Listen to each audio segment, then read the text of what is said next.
Firman cuma 15 menit, warta jemaat 30 menit. Doa syafaat 30 menit. Sementara doa syafaat, majelis dong keluar isap rokok di luar. Andi kok iman kacau. Mesti omong. Orang datang KKR, kalau ada perubahan, dong pikir beta mau suruh pindah gereja. Lu tetap gereja di lupung gereja, tapi setan-setan lu usir dari itu gereja. Jangan lihat pendeta kayak kami seperti saingan. Oh tidak ada. Saya tidak pernah bujuk orang jadi anggota di gereja saya. Tidak penting. Bagi saya Yesus lihat segala-galanya. Tidak penting. Saya pun sekretaris gereja ada tuh, dia paling tahu. Kami ada bujuk siapa. Siapa mau lapor catat. Sonda juga gereja-gereja biasa saja. Asal itu pi kembali di gerejamu. Aman.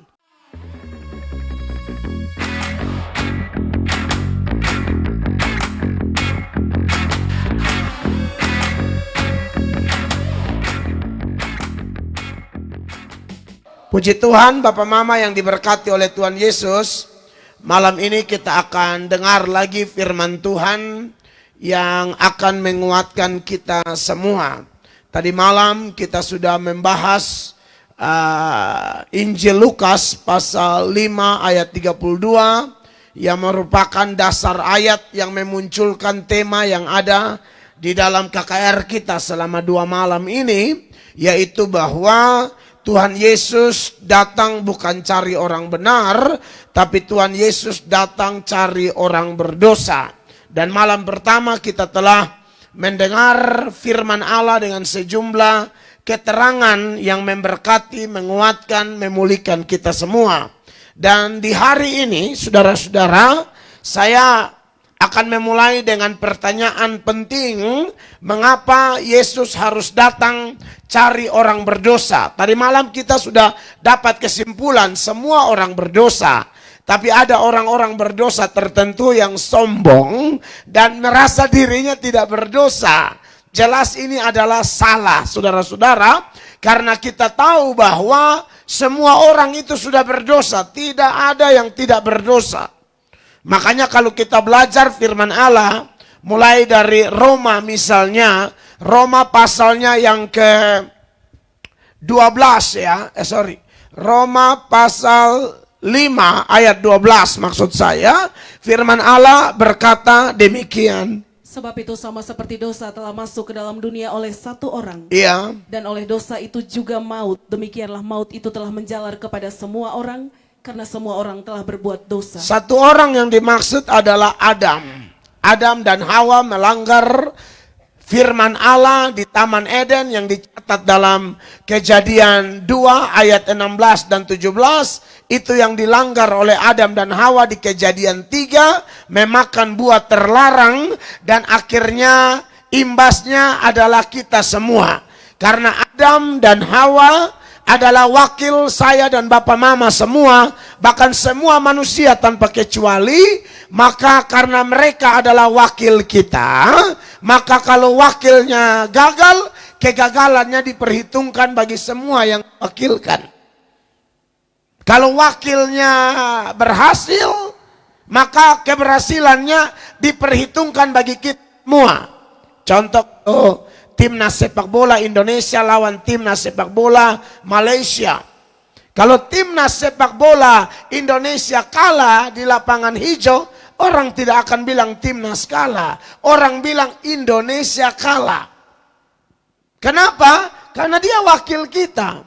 Tapi kalau mereka menang, sekalipun di Kota Bes tidak ikut main, orang di Merauke tidak ikut main, orang di Sabang tidak ikut main, orang di Sanggar Talaut sampai Rotendao tidak ikut main bola, yang main cuma kesebelasan itu.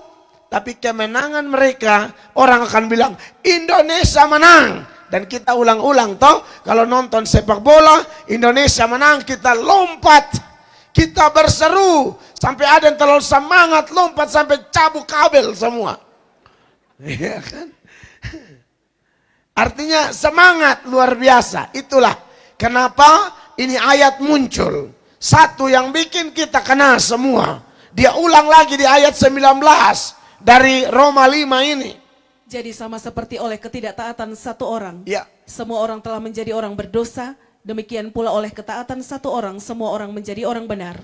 Karena ketidaktaatan satu orang, kita semua jadi orang berdosa. Makanya kenapa Yesus itu datang ke dunia karena masalah semua orang sudah berdosa.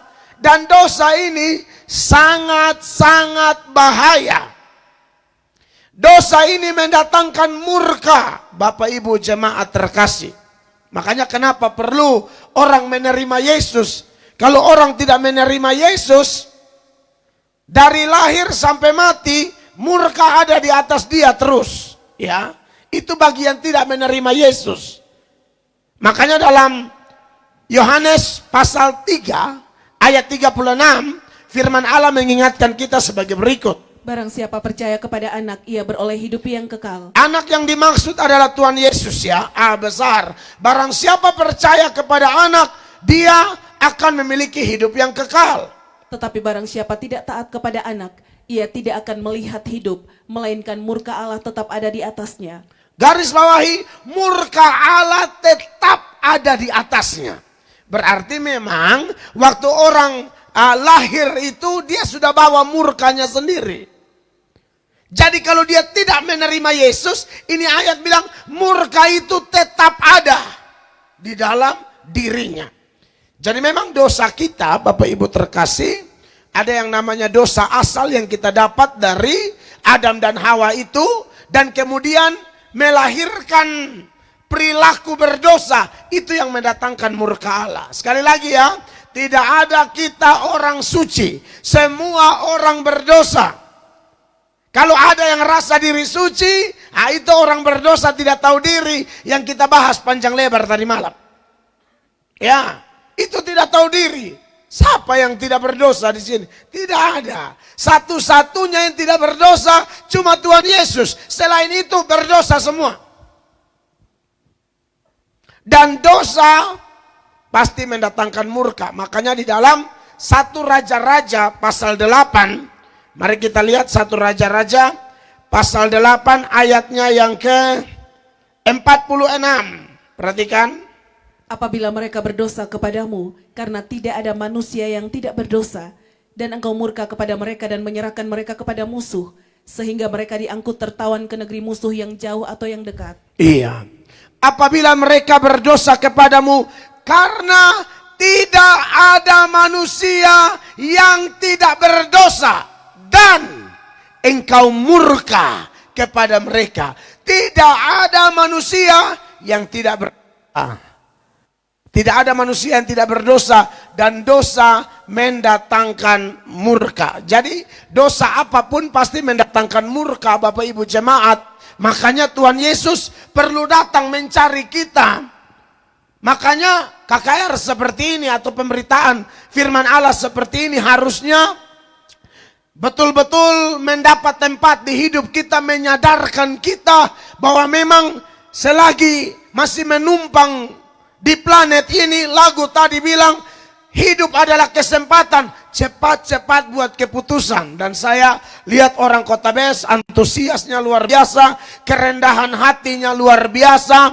Dengar firman kita tantang tadi malam, hampir semua maju dan tanpa disuruh berlutut. Wow, saya pikir memang orang Kota Bes adalah salah satu contoh orang-orang berdosa yang tahu diri. Dan hanya orang berdosa jenis ini yang akan menerima anugerah. Orang berdosa jenis ini yang akan dibebaskan dari murka.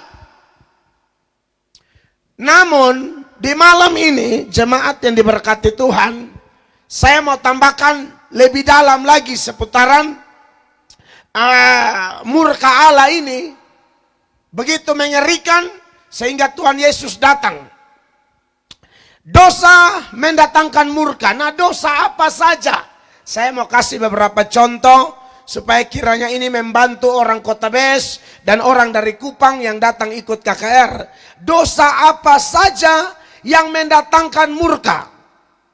Saya kasih beberapa contoh. Yang pertama adalah dosa tidak melayani Tuhan. Perhatikan firman Allah di dalam, sebagai contoh saja ketika Musa menolak pelayanan. Tuhan mau pakai dia, tapi alasan terlalu banyak. Alasan tidak bisa bicara lah, alasan bilang tidak fasih lidah dan lain sebagainya. Allah tidak mau kompromi. Pokoknya kalau dia tunjuk siapa, jangan banyak alasan. Dia mau orang itu melayani Tuhan. Musa menolaknya.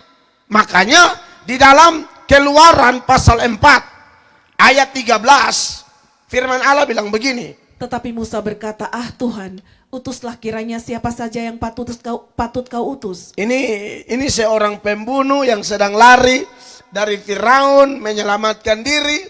Lalu Allah berbelas kasihan. Padahal kalau Allah mau pakai, tak usah pakai pembunuh dong. Allah pakai saja orang yang mungkin berdosa, tapi dia tidak ada dosa model seperti Musa. Syukur-syukur Allah mau pakai dia. Karena firman Allah berkata, pernah Tuhan bilang sama Musa, dan ini dikutip oleh Rasul Paulus dalam Roma pasal 9 ayat 15, bilang begini, saudara-saudara. Sebab ia berfirman kepada Musa, Ya, "Aku akan menaruh belas kasihan kepada siapa aku mau menaruh belas kasihan. betul. Dan aku akan bermurah hati kepada siapa aku mau bermurah hati." Iya, jadi tapi pada waktu Tuhan mau bermurah hati kepada Musa, mau pakai dia jadi pemimpin hebat untuk bawa Israel keluar dari tanah perbudakan, Musa tidak menjawab, "Ya Tuhan." Seperti lagu sekolah minggu yang dulu kita nyanyikan atau anak-anak sekolah minggu masih nyanyikan sampai hari ini. Dengar dia panggil nama saya. Amin. Juga dia panggil namamu dan seterusnya. Ku jawab ya, harusnya begitu. Tapi dalam Keluaran 4 ayat 13, Allah mau pakai dia berkata, "Ah Tuhan, utuslah kiranya siapa saja yang patut kau utus." Dan ini buat Tuhan marah. Tuhan murka kalau Tuhan panggil untuk melayani, terlibat dalam pekerjaannya lalu tidak mau. Perhatikan 14. Maka bangkitlah murka Tuhan terhadap Musa, Ya. dan ia berfirman, "Bukankah di situ Harun orang Lewi itu kakakmu?" Sampai di situ ya. Tolak pelayanan, Tuhan murka. Ingat, semua dosa itu mendatangkan murka. Saya kasih contoh beberapa saja yang menurut saya ini sedang terjadi di dalam gereja, sedang terjadi di dalam diri orang Kristen, tidak peduli sinode apa. Orang lain kalau melayani dia hanya penonton saja. Seperti 5 gadis bodoh yang hanya mengamati persiapan, totalitas, keaktifan dari 5 gadis bijaksana. Bagian nanti sang mempelai datang, 5 gadis bijaksana masuk, mereka baru mau berteriak, cari minyak di pelita. Mempelai laki-laki tutup pintu dan kau tidak bisa masuk lagi. Melayani Tuhan adalah sesuatu yang sangat-sangat penting. Bapak Ibu tahu kenapa kita diselamatkan? Kalau Yesus datang cari orang berdosa, dia temukan orang berdosa itu, dia selamatkan orang berdosa itu, dia mau itu orang berdosa melayani. Karena apa Kristen selamat? Anugerah. Karena apa Kristen selamat? Hanya karena iman. Tapi untuk apa dia diselamatkan? Untuk melayani.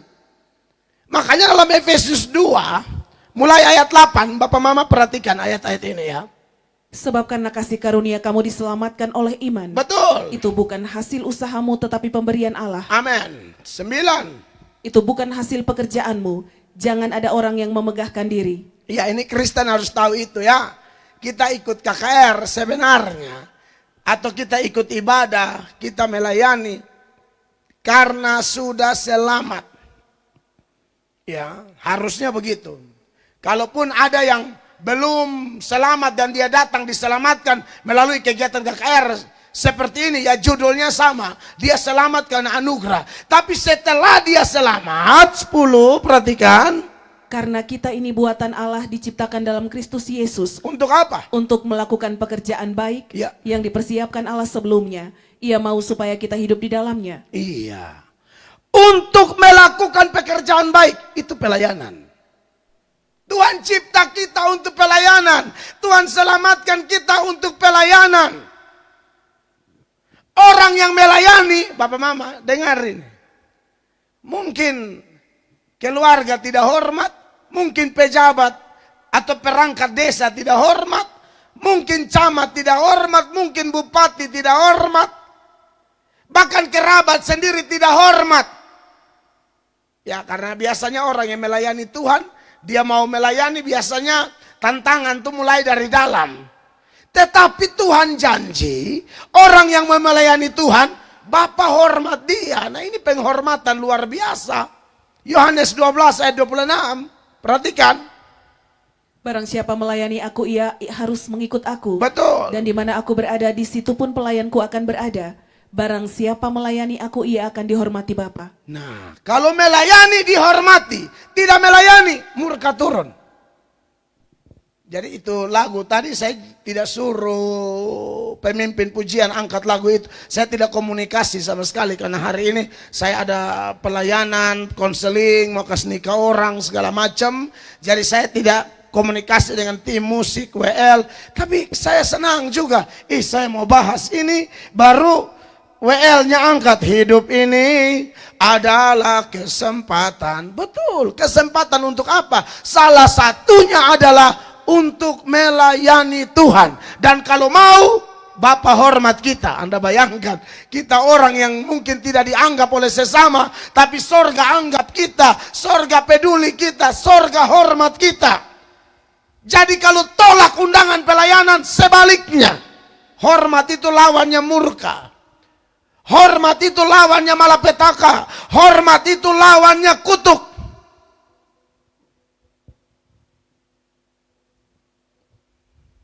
Makanya kekasih Tuhan, kalau orang sudah terima pelayanan ini kan luas ya, bukan cuma jadi pendeta. Pelayanan bisa jadi pendeta, majelis, paduan suara, vokal grup, buka kakidian persekutuan doa, jadi pemerintah seperti Pak Kades dan perangkat, guru, dosen, polisi, itu pelayan semua. Karena semua kita tidak harus jadi pendeta. Pokoknya jadi apapun, lakukan seperti melayani Allah. Masih ingat ya, Kolose 3 ayat 23 ya.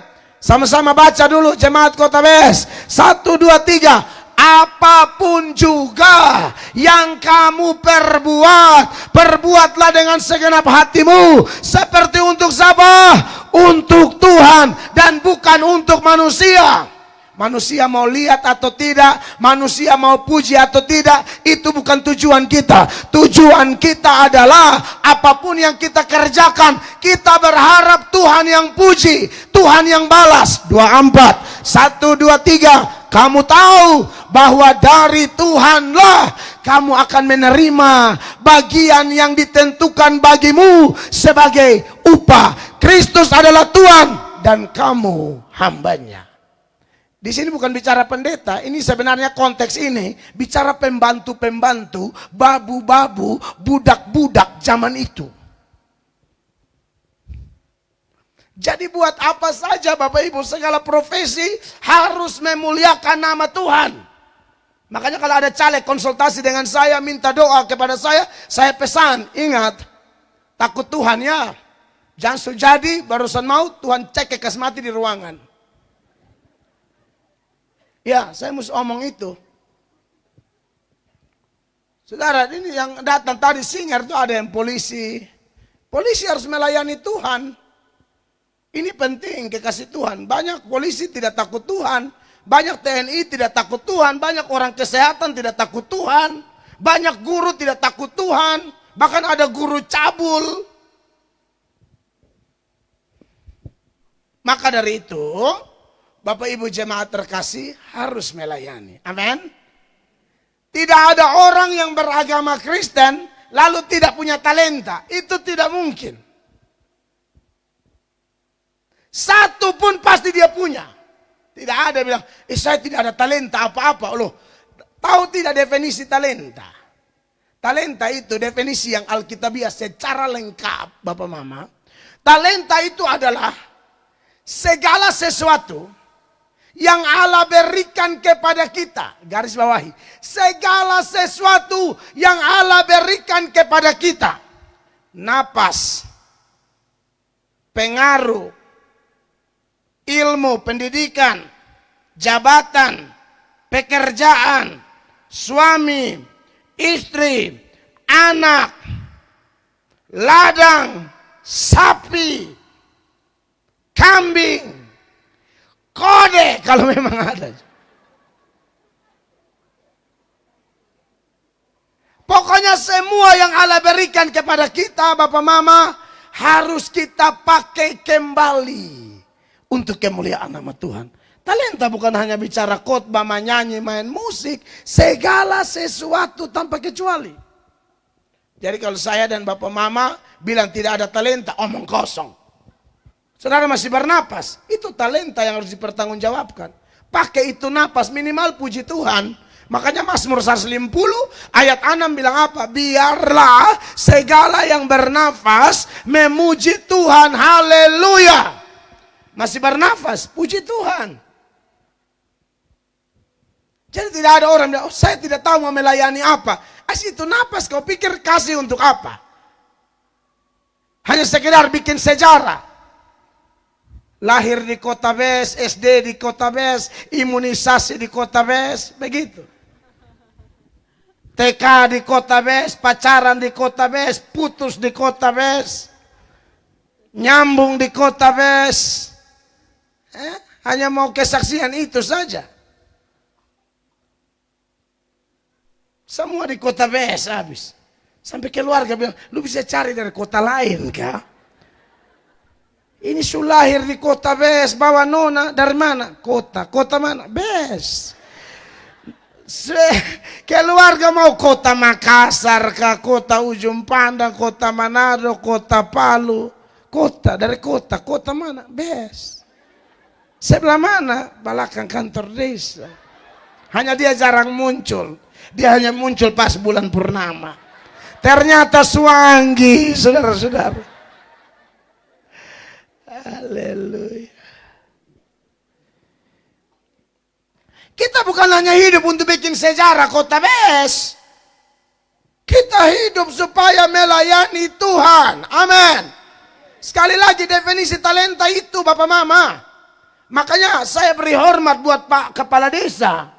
Jabatan Bapak itu talenta. Pengaruh Bapak itu talenta. Hubungan emosional Bapak dengan masyarakat desa kota Bes itu talenta. Beliau ini tahu itu talenta. Maka dia mau pakai itu talenta. Supaya nanti mati.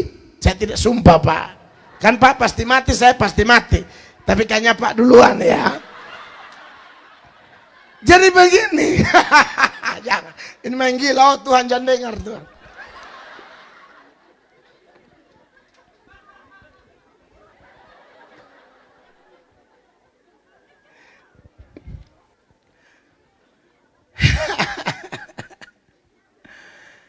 Nanti kan kita mati, iya toh? Lalu menghadap di Tuhan, Tuhan tanya, selama jadi kepala desa bikin apa saja? Pernah tidak peduli kerohanian di desa kota Bes?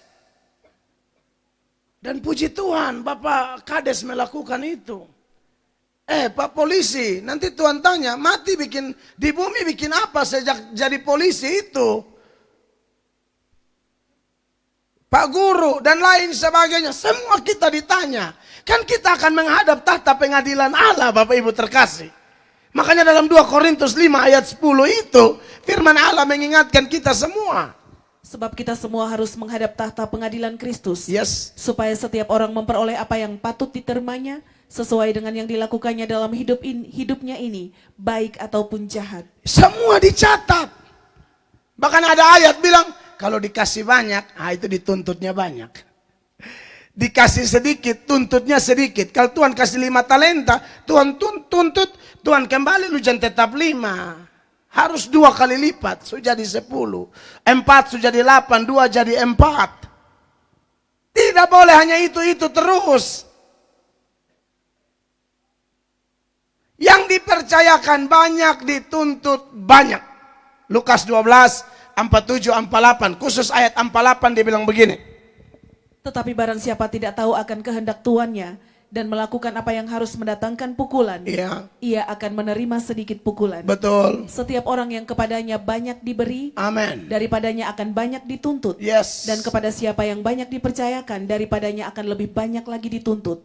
Jadi yang tuan tanah di kota Bes, tanda saya pemulut. Saudara banyak dituntut. Tetangga lain sapi 2, saudara sampai 20, Tuhan tanya. Benar.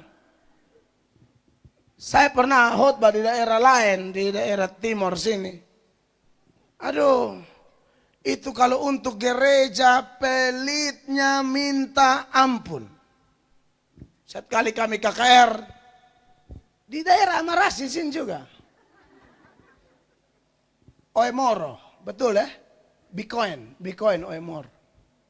Waktu itu saya yang pimpin pujian. Yang pengkhotbah almarhum Ketua Persekutuan Doa Gemit Pak Mel Adu. Yang pimpin pujian Mel Atok. Saya masih SMA. Saya berangkat pujian hormat bagi hujan titi. Karena gereja tidak ada atap. Maka tim doa mulai bermunculan. Ini setan yang kerjain. Itu setan tidak senang kita bersekutu. Makanya setan kas turun hujan. Pak Meladu waktu itu saya setuju dengan beliau. Beliau bilang apa? Bukan setan. Memang Tuhan sengaja hantam. Supaya yang kakek semua tahu. Karena saya lihat tuh sapi di rumah banyak sekali. Masa seng gereja tidak ada? Kaya luar biasa, harta banyak. Tapi tidak ada hati bantu gereja. Itu tuh bukan setan, Tuhan yang titi supaya otak terbuka. Weh, langsung besok malam dana itu sapi dong sumbang mati pun. Betul, ini terjadi berapa belas tahun lalu atau 20 tahun lalu saya lupa. Pokoknya saya masih SMA. Nah, Bapak Ibu jemaat yang diberkati oleh Tuhan Yesus Kristus.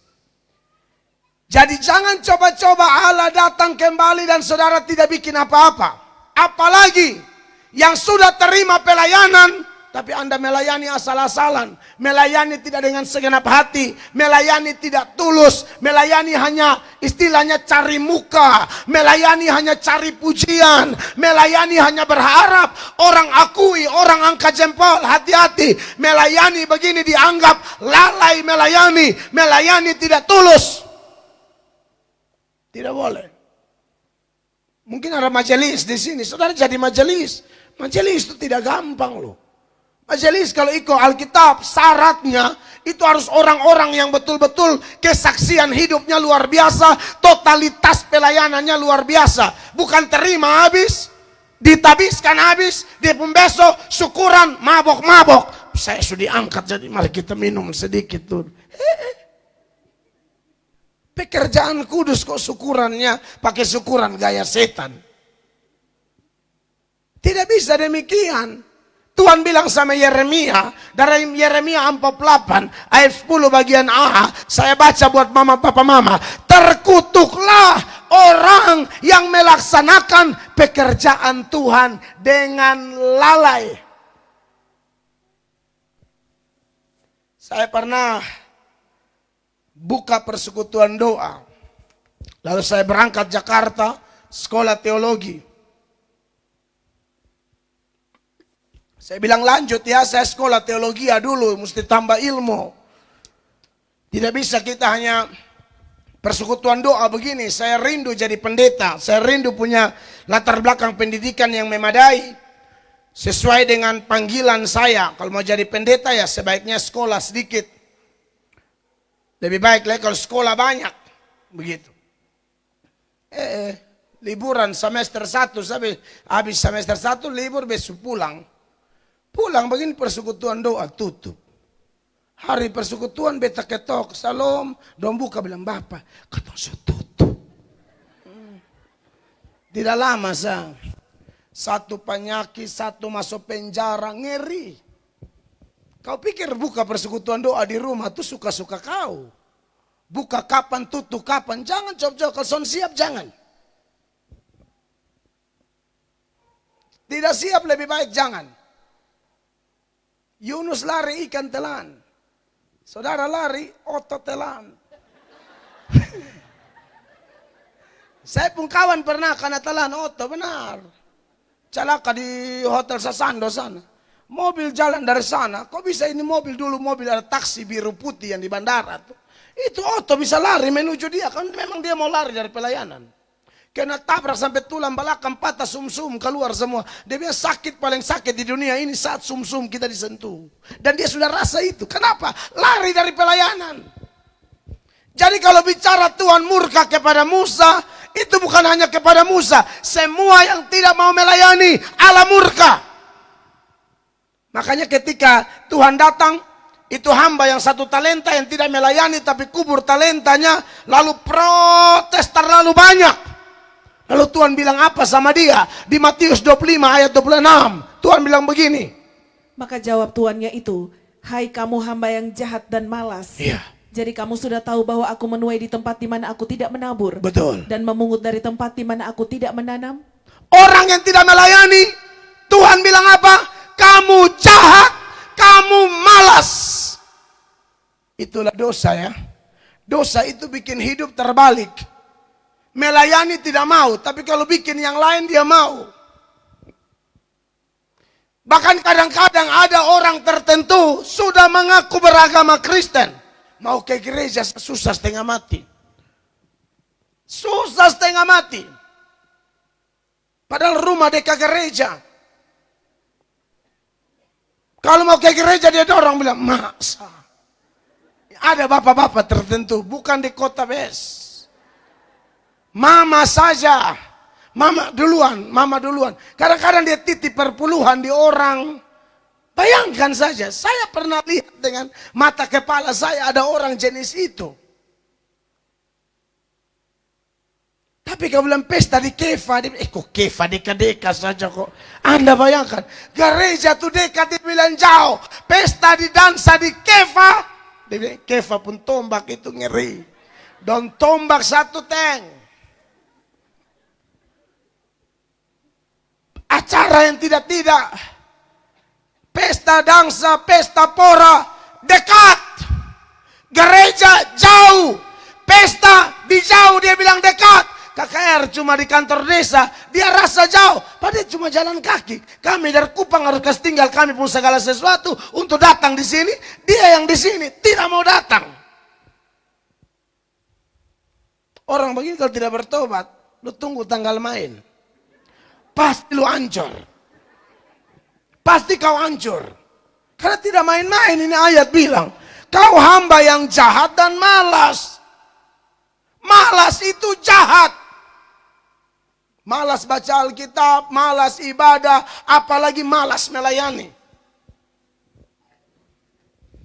Jahat di mata Tuhan. Tidak cukup sampai di situ. Kalau sudah malas jahat, Tuhan sendiri yang cap dia atau beri label.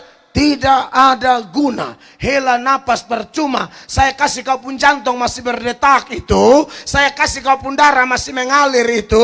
Saya kasih kau hela napas free. Orang lain mau hela napas di rumah sakit. Bayar oksigen yang tabung begini. Mungkin sekarang sudah 4 juta. Kau bernapas tidak bayar. Orang lain bernapas bayar. Tapi tidak mau pelayanan. Maka hidup tidak ada guna. Ayat 30. Dan campakkanlah hamba yang tidak berguna itu ke dalam kegelapan yang paling gelap, di sanalah akan terdapat ratap dan kertak gigi. Iya. Jadi Bapak Ibu terkasih, silakan kerja, cari makan, cari minum. Ya, tapi harus seimbang. Harus seimbang. Betul, ada ayat bilang dalam Pengkhotbah 9 ayat 10 kalau saya tidak salah ya. Pengkhotbah 9 ayat 10 betul. Segala sesuatu yang dijumpai tanganmu untuk dikerjakan. Betul, ini betul. Kerjakanlah itu sekuat tenaga. Ya. Karena tak ada pekerjaan, pertimbangan, pengetahuan dan hikmat dalam dunia orang mati. Kemana engkau akan pergi? So mati son bisa tofa kobong lagi, jadi kalau masih hidup tofa-tofa memang. Betul, tidak ada masalah. Ya urus ini, urus itu.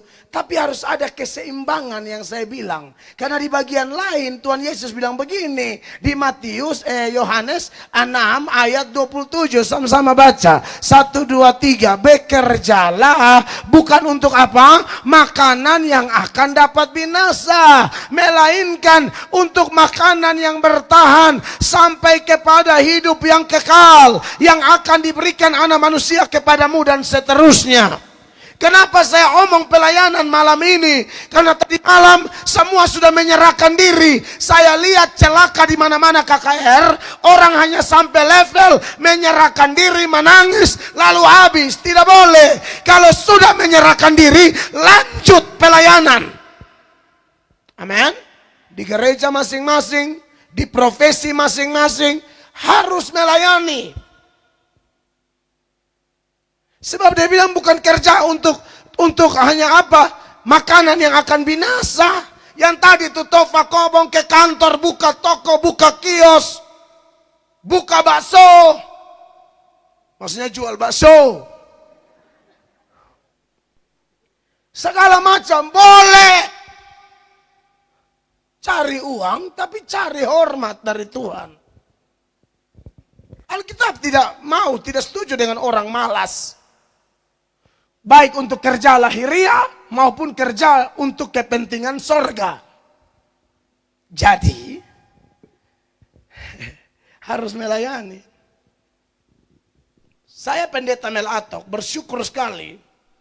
Tuhan kirim orang-orang di pelayanan kami. Tuhan punya orang. Tuhan punya utusan. Orang sibuk semua Bapak Mama. Ini Bapak Mama di Kota Bes. Ini yang datang ikut saya ini malam. Rame-rame kita datang. Bapak Mama jangan main-main itu. PNS. Mereka pulang kantor. Tutup toko. Datang ikut. Bukan orang duduk-duduk kok. Cabut jenggot sambil berpikir. Ini lolos nabaid. Tidak ada kerja. Bukan menang dicabu. Betul ini.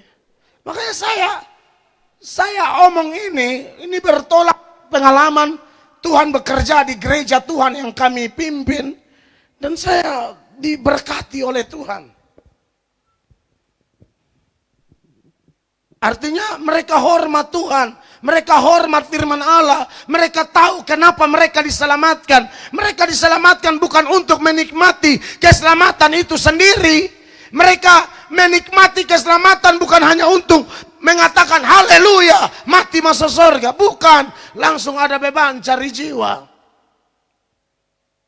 Makanya Tuhan Yesus bilang sama murid-murid sebelum terangkat ke surga, kamu tunggu di Yerusalem sampai Roh Kudus turun atas kamu. Untuk apa? Kamu harus jadi saksiku mulai dari Yerusalem seterusnya sampai ujung-ujung bumi. Kadang kami lelah, kadang kami capek, kadang kami harus sakit. Tapi kalau sudah dengar bilang pelayanan, sudah dengar bilang cari jiwa, roh dalam kami berkobar-kobar. Ayo berangkat. Capek, iya. Lelah, iya. Potensi sakit, iya. Tapi lebih baik sengsara di sini, bersenang-senang di sana. Amin. Daripada senang di sini, lalu sengsara di sana. Bapak Ibu pikir kita yang melayani Tuhan, yang mau melayani Tuhan, Anda pikir Anda melayani percuma. Anda akan istirahat tenang di sorga. Istirahat tenang bukan karena pekerjaan itu, tapi pekerjaan itu menyertai kita semua. Kita masuk sorga karena percaya Yesus, tapi semua pelayanan kita dicatat. Mau pelayanan kecil, pelayanan sangat kecil, pelayanan sedang, besar, sangat besar. Allah catat, tidak ada satu pelayanan sekecil apapun yang terabaikan dari catatan Tuhan. Karena ingat ayat bilang apa? Kasih hamba Tuhan air satu gelas. Tuhan ingat. Air satu gelas. Matius 10 ayat 41 dan 42. Barang siapa menyambut seorang nabi sebagai nabi, ia akan menerima upah nabi. Bayangkan, dia bukan nabi. Dia hanya Pol PP kabupaten. Saudara, contoh saja. Dia sambut nabi. Dia upah bukan upah Pol PP. Upah nabi. Makanya kenapa kalau Anda hormat pendeta, saya tidak gila hormat. Tapi saya bisa bukakan ayat-ayat yang mengharuskan hormat pendeta. Anda dapat upah pendeta.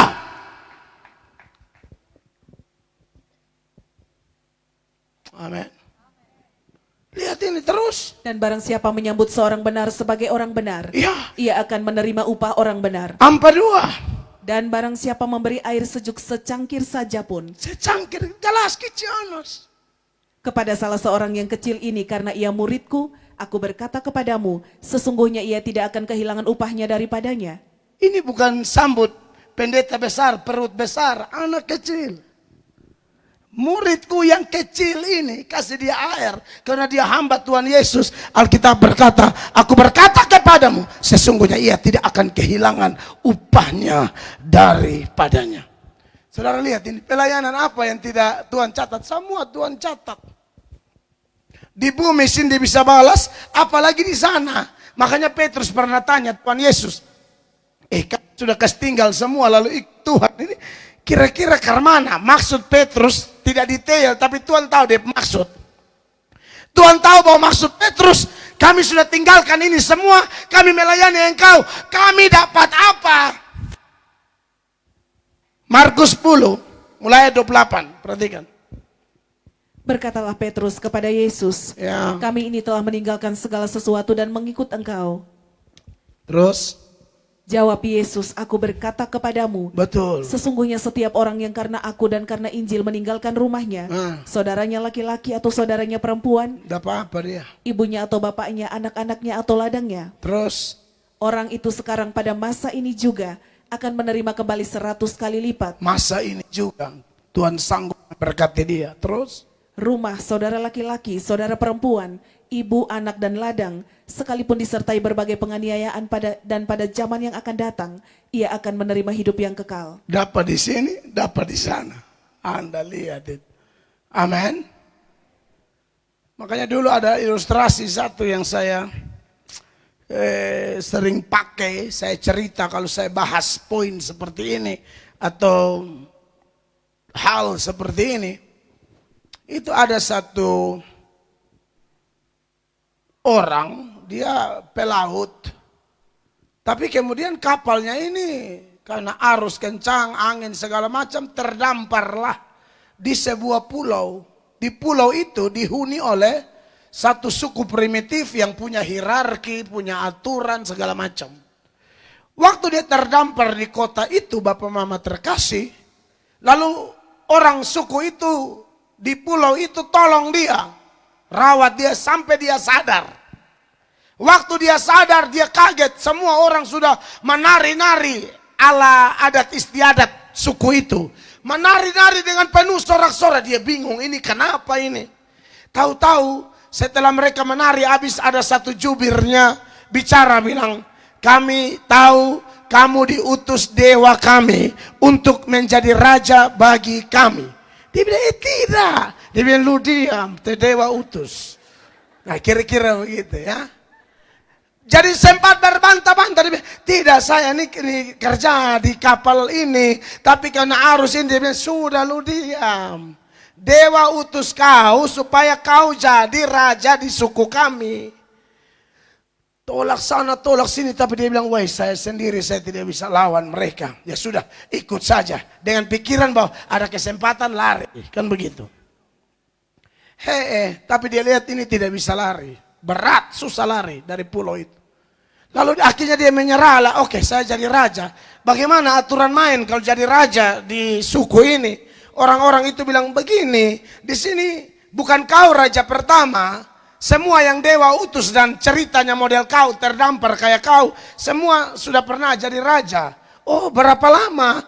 Jadi raja di tempat ini cuma 1 tahun. Nanti di akhir jabatanmu kau dipindahkan ke pulau sebelah sana. Dia bilang, iya itu pulau apa? Oh itu pulau ular mengge banyak di sana.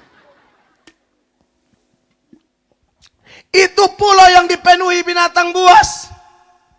Raja-raja sebelum kau sudah dipindahkan ke sana. Dan memang dia punya kisah sedih. Karena kalau pindah ke sana pasti mati. Jadi kau 1 tahun ini kau perintah. Setelah itu kau susul mereka di sana. Wih tapi dia nih sedikit pintar lah. Dia beda sama yang sudah-sudah. Akhirnya dia pikir baik-baik. Dia bilang oke. Jadi saya raja ya. Iya. Selama 1 tahun ini saya omong apa kalian ikut. Iya kok kau raja nah. Oke. Di bulan pertama pemerintahannya dia buat atau dia bertitah, dia bilang semua laki-laki gagah perkasa di suku ini kumpul, bawa perlengkapan lengkap, senjata semua bawa. Semua kumpul, dia bilang mau bikin apa? Kalian saya utus ke sebelah. Dibunuh kasih habis itu buaya, komodo, jablay semua. Kucing garong bunuh semua. Kalajengking pun jangan ada. Kasih rata. Kenapa? Karena dia tahu dari habis dari sini dia di situ. Ini otak pakai. Amin. kasih rata. Wih, mereka itu memang itu harimau, singa, serigala, beruang, tikus, pes. Rata, benar-benar rata. Ini raja yang perintah. Mereka pulang datang, lapor. Raja hormat, tugas dilaksanakan tuntas. Jangankan kalah jengking, kecoak pun mati. Singkat cerita, di bulan berikut dia bilang, kumpulkan semua ahli bangunan di suku ini. Kumpulkan semua. Dia bilang, siapkan bahan-bahan terbaik. Pergi bangun ke saya istana di sebelah. Otak main. Bukan kayak yang lalu-lalu. 1 tahun duduk makan apel di tahta. Sambil bilang begini, maka memang tes ini ular gigi. Bodok. Bodok. Makan daging bakar. Dia benar makan daging. As ini dong yang makan bebun daging. Ini kan goblok. Kau dikasih kesempatan bukan hanya nikmati, lalu tersiksa di sana. Begitu pula kita semua, amin. Sebab raja tadi ini, bulan berikut, itu orang don datang bilang, Bapak, istana suredi, taman terbaik, itu kampung subagus. Di akhir pemerintahannya, dia mereka semua, dia pergi tinggal di istana. Sudah tidak ada binatang buas. Anda masih hidup di sini, amin. Hidup baik-baik. Pakai kesempatan yang ada. Ini cuma sementara. Hidup kita sesungguhnya setelah mati. Jangan pikir saudara kekal di kota Bes. Kota Bes kekal selama-lamanya. Di mana? Tidak ada. Habis ini kita mati nih. Kita lagi tunggu nomor urut. Kita ini lagi tunggu nomor antrian. Nomor antrian mati. Amin. Hanya tahu siapa duluan. Buat kau yang muda-muda, kalau saya omong mati begini, lu jali oma-oma, opa-opa, rambut putih baru bilang, kasihan bab tua. Woi, siapa bilang bab tua duluan? Belum tentu. Kematian. Kematian tidak kenal tua, tidak kenal muda, tidak kenal sehat, tidak kenal sakit. Ada orang sudah 80-an masih hidup, anak baru lahir Tuhan so ambil. Betul? Berarti mati tidak tergantung umur berapa. Pokoknya intinya masih hidup, bikin sesuatu. Amin. Untuk Tuhan.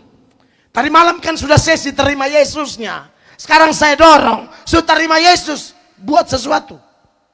Berbuat banyak selagi masih hela napas. Karena pada waktu kita melakukan pelayanan kita sedang tabung harta di sorga. Makanya nanti kita mati, tenang. Makanya Wahyu pasal 14 ayat 12 bilang begini. Wahyu 14 ayat 12. Yang penting di sini ialah ketekunan orang-orang kudus. Betul. Yang menuruti perintah Allah dan iman kepada Yesus. 13, dong mati nanti sambutannya luar biasa. Dan aku mendengar suara dari sorga berkata, tuliskan, berbahagialah orang-orang mati yang mati dalam Tuhan sejak sekarang ini. Betul. Sungguh kata roh supaya mereka boleh beristirahat dari jerih lelah mereka, karena segala perbuatan mereka menyertai mereka. Lah, apa yang Anda buat semua menyertai Anda. Aduh, makanya saya kemana-mana saya lihat, tapi jujur kalau hari-hari ini Tuhan menghibur saya. Salah satunya di gereja tempat saya melayani sendiri. Saya terhibur sekali. Dengan orang-orang yang mau lakukan firman. Itu paling penting. Paling nomor 1 itu. Bapak Mama kalau ke Kupang nanti kalau sempat berkunjung di gereja tempat saya melayani. Dan Bapak Mama masuk lihat nanti ada bapak-bapak yang urus parkir. Itu mereka beri diri. Ibadah kami 3 kali. Kadang-kadang seurus parkir, mereka urus parkir ibadah 1, ibadah 2-nya fokus ibadah. Jadi mereka rela 2 kali ibadah. 1 hanya urus parkir, 1 duduk diam dengar firman. Keren. Saya tidak habis pikir, apalagi Bapak Mama tahu orang Timor ini, atau di mana-mana, paling susah seorang pria, bapak-bapak, laki-laki bertobat. Itu paling susah. Kalau sampai ada pria bisa bertobat, sampai rela melayani, ator motor, ator oto, pel gereja, buat saya itu pasti Roh Kudus, bukan saya. Itu pasti Roh Kudus. Firman-firman yang mereka dengar masuk, dan firman yang dicatat seperti Wahyu 14 ayat 13 ini pasti mereka rasa.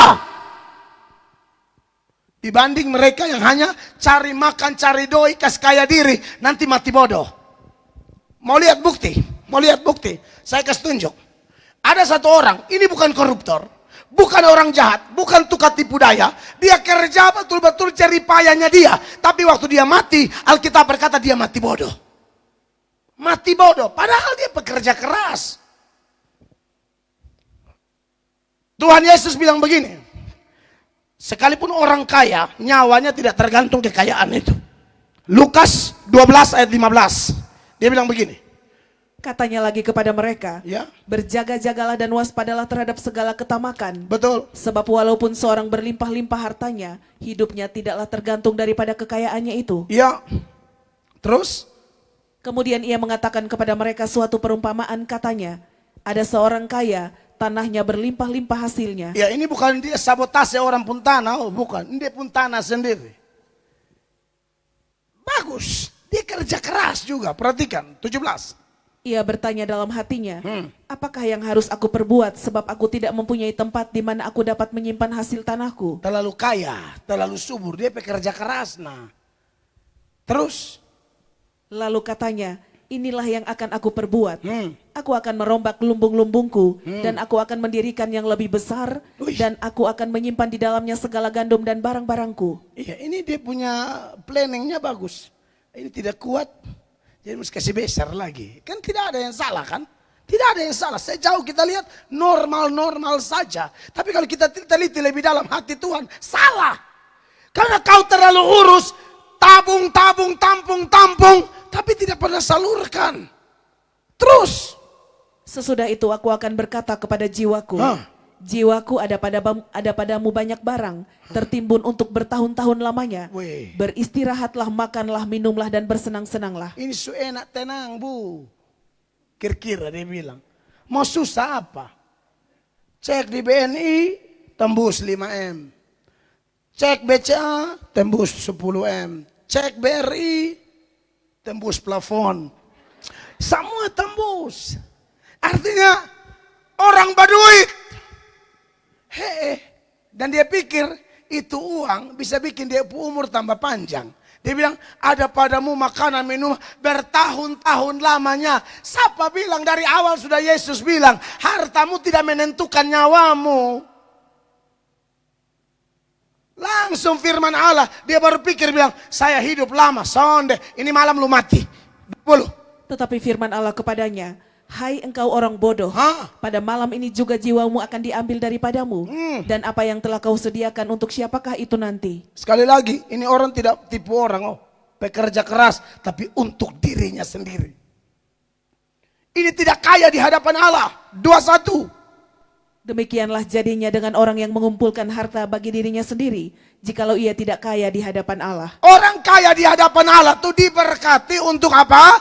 Jadi berkat. Diselamatkan untuk membawa berita penyelamatan. Dipulihkan lalu menabur supaya terjadi pemulihan. Itu dia.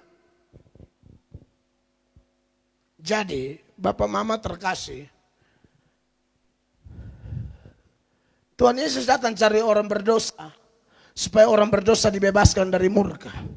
Dan salah satu penyebab murka adalah ketika orang tidak mau melayani Tuhan. Diberkatilah Bapak Ibu yang melayani Tuhan ya di Kota Bes. Semua melayani. Jangan yang lain melayani. Bersaudara bikin gosip kiri kanan. Hanya alasan karena beda pandangan politik. Dong Golkar katong Nasdem. Dong PDI katong PKS, PKB. Ya namanya politik silakan berbeda, tidak apa-apa. Tapi jangan ditipu setan gara-gara politik. Kita punya kasih persaudaraan rusak. Amin. Saudara, ada orang yang mati-matian, pokoknya dia bisa mati-matian demi pejabat tertentu. Sekalipun dia melawan Kristus, yang penting iko bab tua pumau. Ini setan. Kau taat pejabat sampai melawan firman tuh kau pikir kau benar. Pejabat ini kekuatan berapa tahun sih?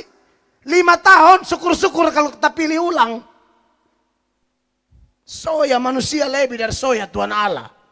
Beta paling darah tinggi lihat manusia munafik model begitu. Apalagi kalau beta tahu di agama Kristen, beta paling emosi sekali.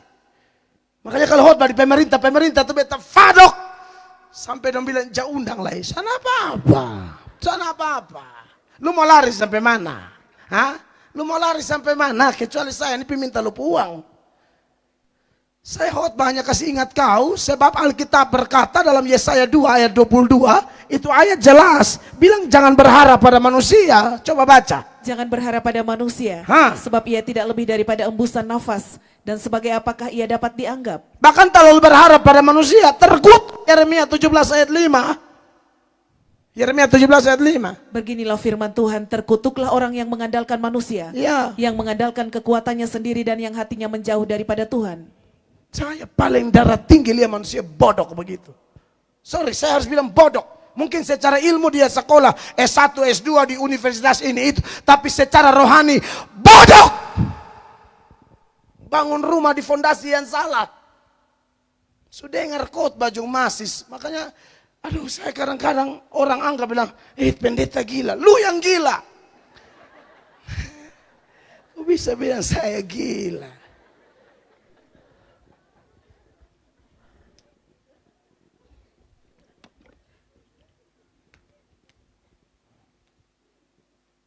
Saya lihat.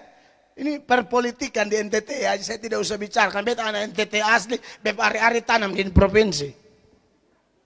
Jadi kalau saya lihat, yang konsekuensi politik Pak Kades pro mana, dia naik, ya lain naik, berikut lo habis. Nah ini manusia-manusia yang walaupun agama Kristen tahu, pernah baca Alkitab atau mungkin di gereja yang soalnya khotbah firman. Firman cuma 15 menit, warta jemaat 30 menit. Doa syafaat 30 menit, sementara doa syafaat majelis dong keluar isap rokok di luar. Andia kok iman kacau, mesti omong. Orang datang KKR, kalau ada perubahan dong pikir beta mau suruh pindah gereja. Lu tetap gereja di lupung gereja, tapi setan-setan lu usir dari itu gereja. Jangan lihat pendeta kayak kami seperti saingan, oh tidak ada. Saya tidak pernah bujuk orang jadi anggota di gereja saya, tidak penting. Bagi saya Yesus lihat segala-galanya. Tidak penting. Saya pun sekretaris gereja ada tuh, dia paling tahu. Kami ada bujuk siapa. Siapa mau lapor catat, sonda juga gereja-gereja biasa saja. Asal itu pi kembali di gerejamu. Aman. Kalau saya mah aman. Beta bukan kayak pendeta busuk yang su tahu ini orang dari gereja lain juga. Pi mengemis kok minta nomor, minta konseling, telepon kemana aja.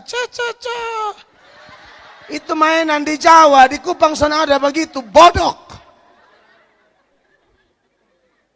Coba cek siapa, coba pernah beta pi bujuk sana ada. So ada pengusaha kaya, semua gereja di kami bilang, nanti kami jemaat di situ. Saya bilang apa? Bapak jam buru-buru, tes dulu. Tapi tani otak agak selep. Takutnya dengar bepu khotbah sontahan, tes dulu. Bepu kan lihat pengusaha langsung bilang, wih ini perpuluhan besar ini. Pendeta begini mati cepat lebih baik daripada bikin basesak di sinode.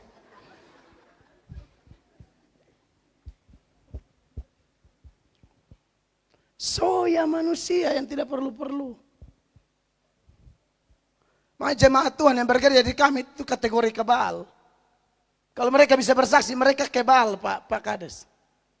Orang-orang top, orang-orang pintar, orang-orang berpengalaman dipakai di kantor-kantor mereka. Tapi coba dengar beta khotbah apa? Karena beta soalnya mau orang mengikat diri pada manusia. Manusia kita hargai, kita hormati, kita doakan, kita injili. Tapi kita harus lebih takut mereka, lebih takut Tuhan daripada mereka. Begitu. Saya berdoa supaya saya tetap begini sampai tutup usia. Artinya dan terlalu sedu juga. Bet berdoa dengan Tuhan. Saya berdoa dengan Tuhan. Saya bilang Tuhan hamba mati kalau bisa 7 lebih. Hamba dan istri ya. Opa oma jalan doka-doka. Orang tanya, mau pi mana Bapak? Gereja. Hei itu masjid. Hah? Salah, belok kembali. Namanya mata sukala rabun. Karena gereja saya dekat masjid masalahnya. Gandeng. Masa begini. Burhanuddin ya.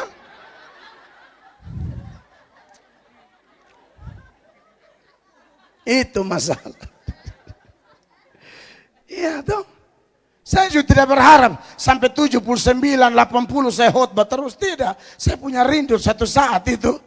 Tetap pakai dasi. Tapi saya terima tamu. Saya terima tamu saja biar Abstef, Selo, Dio, Semanta. Mereka yang khotbah melayani, singer.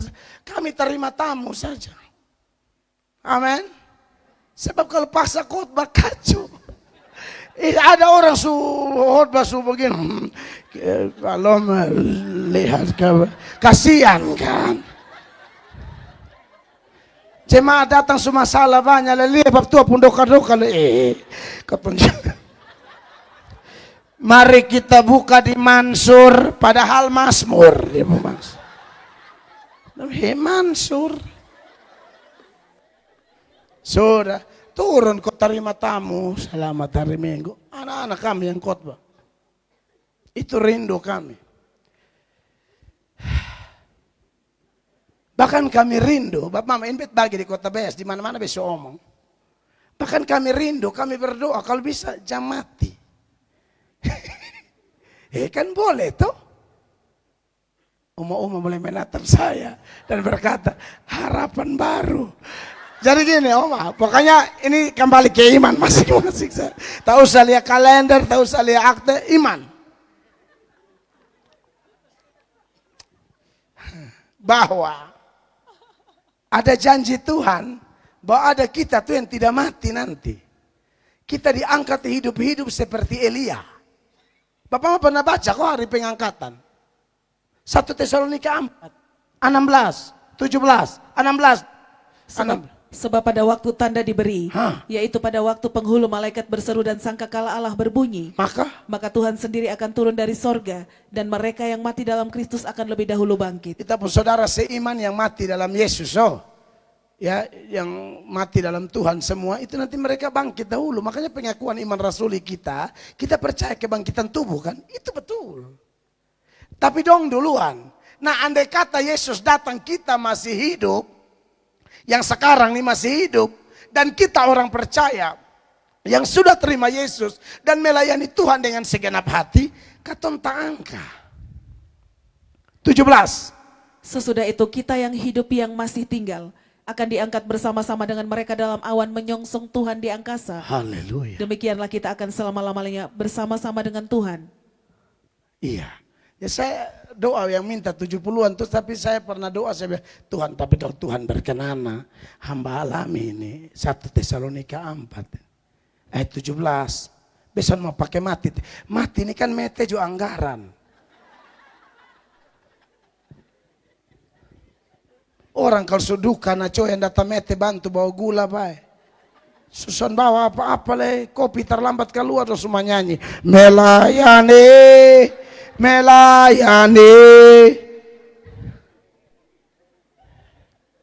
Itu menyanyi bukan puji Tuhan. Pange kue keluar. Supaya saudara tahu. Saya tahu dari mana. Dulu saya begitu. Haleluya. Lu jangan kopi terlambat. Korek na angka dulu. Melayani lebih sungguh.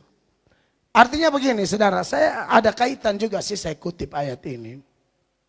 Tahu ya Elia begitu setia dan penghormatan Tuhan. Tuhan angkat dia. Amin. Kendaraan surgawi jemput dia. Padahal dia sendiri melayani. Ya ada bonus 7.000 orang. Tapi 7.000 justru tidak pernah nampak dalam cerita Elia. Ya entah mereka di mana. Adalah. Tapi yang paling menonjol Elia. Dan akhirnya Tuhan kirim kendaraan surgawi jemput. Tapi waktu kita bukan kendaraan. Pemilik surga turun langsung. Ya. Saudara kalau baca terus dari ayat 17, Tuhan sendiri, perhatikan 16-nya ya. Ini ayat bilang begini, ayat 16, sebab pada waktu tanda diberi, yaitu pada waktu penghulu malaikat berseru dan sangkakala Allah berbunyi, bukan kendaraan. maka Tuhan sendiri akan turun dari sorga. Lalu angkat yang tadi mati dong. Kau yang masih hidup diangkat sama-sama. Berjumpa dengan dia di sorga. Di awan-awan maksudnya. Jadi saudara yang terkasih, ini istimewa dan ini akan terjadi. Dan saya rasa kiamat sudah tidak lama Bapak Mama. Kiamat sudah tidak lama. Kita pun data semua ini sudah sentral. Selama kau masih pakai handphone, sana ada yang bisa lari. Selama masih pakai handphone. Betsan tahu itu apa. Saya tidak punya kapasitas dan tidak berkompeten menjelaskan yang begitu-begituan. Karena itu akan melahirkan perdebatan. Tapi yang pasti Alkitab bilang antikris. Kalau datang dikuasai perdagangan. Perdagangan dunia dipegang oleh antikris. Dan rasa-rasanya dunia ini sekarang sudah tidak lama lagi. Sudah ada berita Alkitab mau dihapus. Sudah ada berita agama nanti cuma jadi satu. Sudah banyak. Jam dunia juga sudah semakin dekat dengan kiamat. Saya pikir tidak terlalu lama lagi. Langit dan bumi ini pasti hancur. Dan kalau langit dan bumi ini hancur, kita hidup main-main. Tidak bisa. Coba baca 2 Petrus 3 mulai ayat 9. Tuhan tidak lalai menepati janjinya, sekalipun ada orang yang menganggapnya sebagai kelalaian, tetapi ia sabar terhadap kamu, karena ia menghendaki supaya kamu jangan ada yang binasa, melainkan supaya semua orang berbalik dan bertobat. Iya, Tuhan mau orang bertobat. 10. Tetapi hari Tuhan akan tiba seperti pencuri. Pada hari itu langit akan lenyap dengan gemuruh yang dahsyat, dan unsur-unsur dunia akan hangus dalam nyala api, dan bumi dan segala yang ada di atasnya akan hilang lenyap. Betul, terus? Jadi, jika segala sesuatu itu akan hancur secara demikian, betapa suci dan salehnya kamu harus hidup. Betapa suci dan salehnya kamu harus hidup.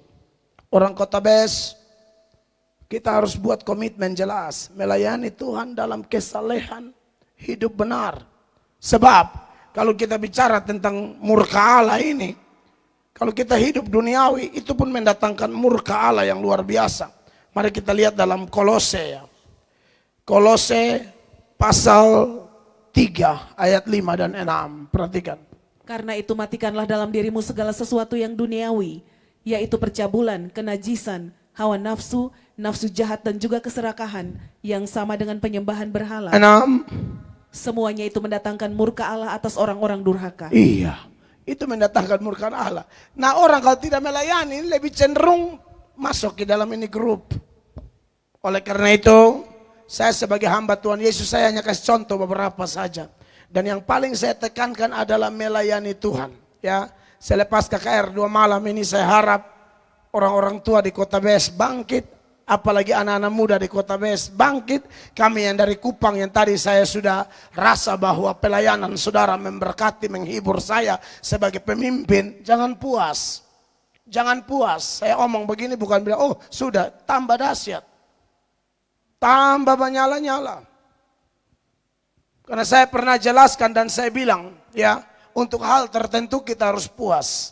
Untuk apa? Hal-hal lahiriah kita harus puas. Puaslah dengan suamimu. Amin. Puaslah dengan istrimu. Lihat sendiri dan berkata, be puas. Maksudnya lu ini cukup sudah. Amin. Kan banyak yang tidak puas dengan suami. Makanya jadi pelakor. Banyak yang sudah bersuami, tapi masih saja mau diganggu oleh orang dan salah tingkah lagi. Tua satu nih, lu salah tingkah kayak anak SMP. Orang baru WA, puji sendiri, wih cantik kayak baper yang, wih kayak bucin-bucin yang jahat pun. Padahal semua tembus 50 juga. Tahu dia.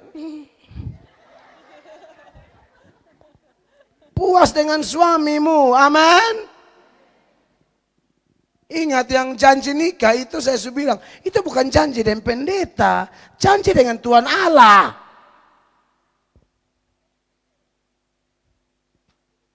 Jadi kalau ada rasa, ada roh-roh lelhanak, cabut. Cabut sampai akar. Amin. Orang puas dengan pasangan, dia tidak akan raba orang pembini atau orang anak perempuan. Dia tidak akan lihat orang pembini pulengande gigi asam. Haleluya, wih, haleluya, wih.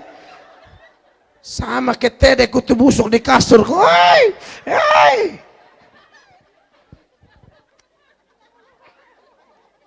Iya, orang puas dengan pasangannya, dia tidak gila mengong begitu. Amin. Kadang ada yang supandeta majelis, suka sarama seorang pulengan. Dong, begini cocok kerja di toko roti. Borneo tuh copi tanya, atau toko roti mana yang masih butuh tenaga. Lu ramas adonan dari pagi sampai sore, sampai lu pun tangan melepuh. Lihat satu lu ramas, lihat satu lu ramas. Iya kan? Puaslah dengan gajimu. Amin. Boleh dikembangkan tapi kerja jujur. Jangan bikin nota fiktif. Itu murka, itu kalau daftar murka. Bet kakas muncul dan kosan pulang. Sudah terlalu banyak-banyak ayat juga kosan bikin juga apa. Ten sujamin. Amin. Orang kota Bes. Anak muda dong, hidup jangan duniawi sebelum potong pulang. Pacaran bye-bye. Coba anak-anak muda angkat tangan yang di kota Bes, angkat tangan. Oh. Yang sunika coba angkat tangan, coba. Supaya beta lihat sunika. Oke, turun tangan. Yang belum nikah angkat tangan. Oke. Yang mau nikah tapi son tahu dan siapa coba. Maksudnya dia mau nikah, ini mau menuju mana ini? Coba supaya doa khusus. Kalau hanya nikah sama Pak mau tahu. Yang oi kabiti kas putus, yang tes batan kas putus, anak noi kele cuma nang dijanji Pak. Sempat jalan di anak lasiana hambar. Yesus, Tuhan ampuni. Yang pacaran, andai kata pacaran, tolong kita orang Kristen jaga kekudusan. Amin. Yang minta cium bilang tunggu Natal. Soalnya itu kan boleh cium. Lu bisa lama 3 kali juga boleh kan. Dia mulai 25 Desember itu sampai 1 Januari itu kesempatan pitaro terus. Kok alasan kudus kok.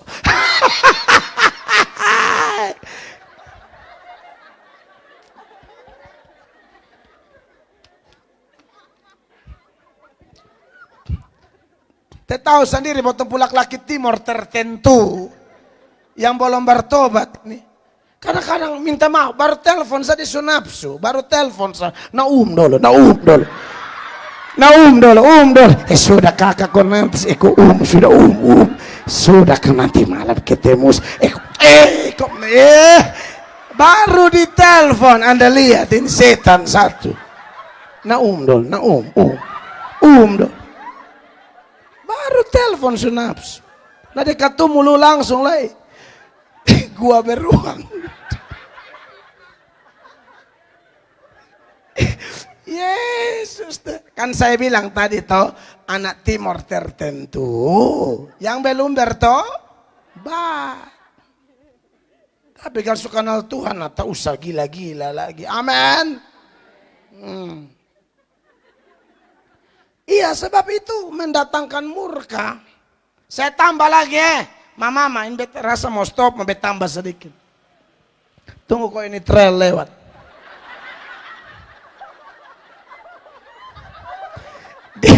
Dia sana maksud mengganggu, sonde maksud. Jujur beta terganggu.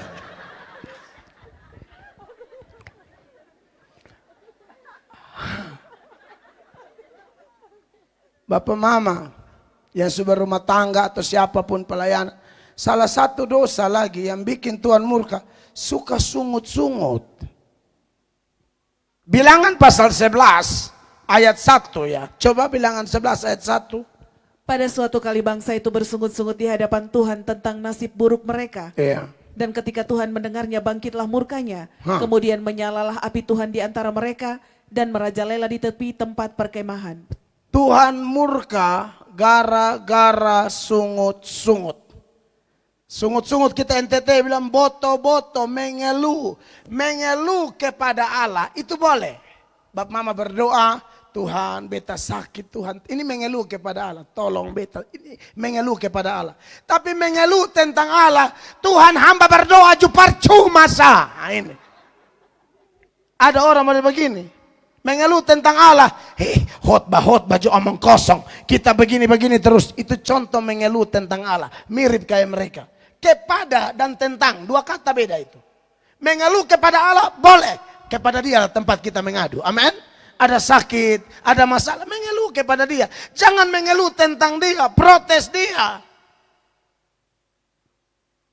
Sama kayak cerita dulu itu. Dua orang bapak anak lagi cari ikan di laut. Badai besar, langsung bapak bangun berdoa, Tuhan tolong kasih tenang ini badai. Kalau ini badai tenang Tuhan. Oh sampai di darat hamba jadi majelis. Dia anak korek. Bapak putar balik. Lu diam. Dia anak kan tahu dia bapak tuh kan tipu kan. Lalu nembak dia anak korek. Bapak putar. Kebetulan ini orang non bes. Oh say.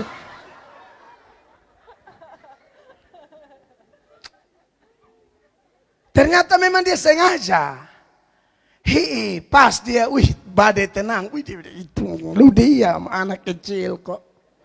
Maka pas mendarat begini, dia pun bini, dia anak perempuan lari datang. Aku bapak, kenapa? Tadi badai besar, angka bawa ke tempur rumah.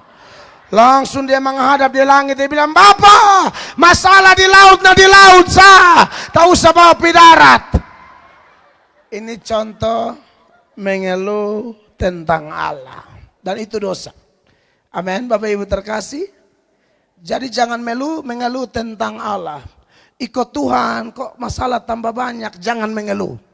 Datang kepada Tuhan, belajar ucap syukur. Seperti Yusuf mengucap syukur, Paulus mengucap syukur. Sekalipun mereka ada di penjara, mereka tidak bersungut-sungut. Orang kayak begini diberkati. Masalah itu sudah berat. Bersungut-sungut memperberat masalah. Masalah berat tapi tahu bersyukur ringan. Mungkin dia tidak langsung hilang tapi ringan. Mungkin dia tidak langsung hilang tapi kita kuat. Masih bisa senyum, masih bisa sukacita, masih bisa angkat tangan menyembah di KKR. Amin. Dan ini kemudian ditulis oleh Paulus menjadi peringatan buat kita semua. Di dalam 1 Korintus pasal 10 mulai ayat 9. Dan janganlah kita mencobai Tuhan, seperti yang dilakukan oleh beberapa orang dari mereka, sehingga mereka mati di pagut ular. Terus. Dan janganlah bersungut-sungut, seperti yang dilakukan oleh beberapa orang dari mereka, sehingga mereka dibinasakan oleh malaikat maut. Kenapa ini ditulis? Untuk apa? Untuk kita sekarang. 11. Semuanya ini telah menimpa mereka sebagai contoh, dan dituliskan untuk menjadi peringatan bagi kita yang hidup pada waktu di mana zaman akhir telah tiba. Iya, oleh karena itu Bapak Mama, kita sudah diselamatkan. Yesus mau datang selamatkan kita yang berdosa supaya kita jangan kena murka macam-macam. Dan saya angkat beberapa contoh tadi dan saya harap itu bermanfaat bagi kita semua. Tadi malam saya sudah sebut salah satunya adalah meremehkan firman Allah. Jadi jangan remehkan khotbah sepanjang 2 malam ini. Karena kalau meremehkan, Amsal 19 ayat 16 sebagai penutup, benar penutup, coba. Siapa berpegang pada perintah memelihara nyawanya, tetapi siapa menghina firman akan mati. Iya. Kemarin ada nonton kok, saya punya tanggapan atau beberapa YouTuber lain punya tanggapan. Satu orang yang dulu pengkhotbah, kemudian tinggalkan Kristen masuk agama Islam. Lalu di agama Islam dia ambil Alkitab, dia kentut. Bapak Mama ada nonton. Dia kentut Alkitab. Agustan. Dia bilang dia mau lihat, dia hidup kok mati. Ternyata sumati. Kita tidak bersuka cita di atas kematiannya. Tapi ayat-ayat kayak begini ini tidak boleh diremehkan. Ya, kita tidak sembah ini Alkitab. Tidak. Tapi dia puisi dari Kejadian sampai Wahyu ini. Ini yang makanan roh kita hari-hari. Firman adalah pelita bagi kaki kita, terang bagi langkah hidup kita. Baca tiap hari. Tadi malam saya singgung. Jadi kami akan pulang, Bap Mama. Tapi tolong jangan remehkan firman. Ini Alkitab, dan tolong baca. Jangan simpan sampai abu 1,5 baru. Hari Minggu baru pi. Pulang datang simpan kembali. Jangan. Kita makan bisa tambah 2-3 kali. Sunasi lah jagong katemak lengkap deh marungga. Makan kita bisa tambah 2-3 kali ini, kok 1 kali. Tolong baca dulu. Minta maaf, saya pun anak kecil, saya biar baru 2 kali Kejadian sampai Wahyu, buat saya itu pencapaian luar biasa. Kalau sudah tua sampai umur berapa banyak tahun tidak pernah baca sampai habis. Lalu saudara, kalau kitab ini bikin apa? Baca sampai habis. So habis, ulang lagi. Sampai kapan? Sampai saudara bisa baca lagi. Amin. Jangan remehkan firman Allah. Kiranya khotbah saya sederhana malam ini menguatkan kita. Beri tepuk tangan yang meriah bagi Tuhan. Saya selesai.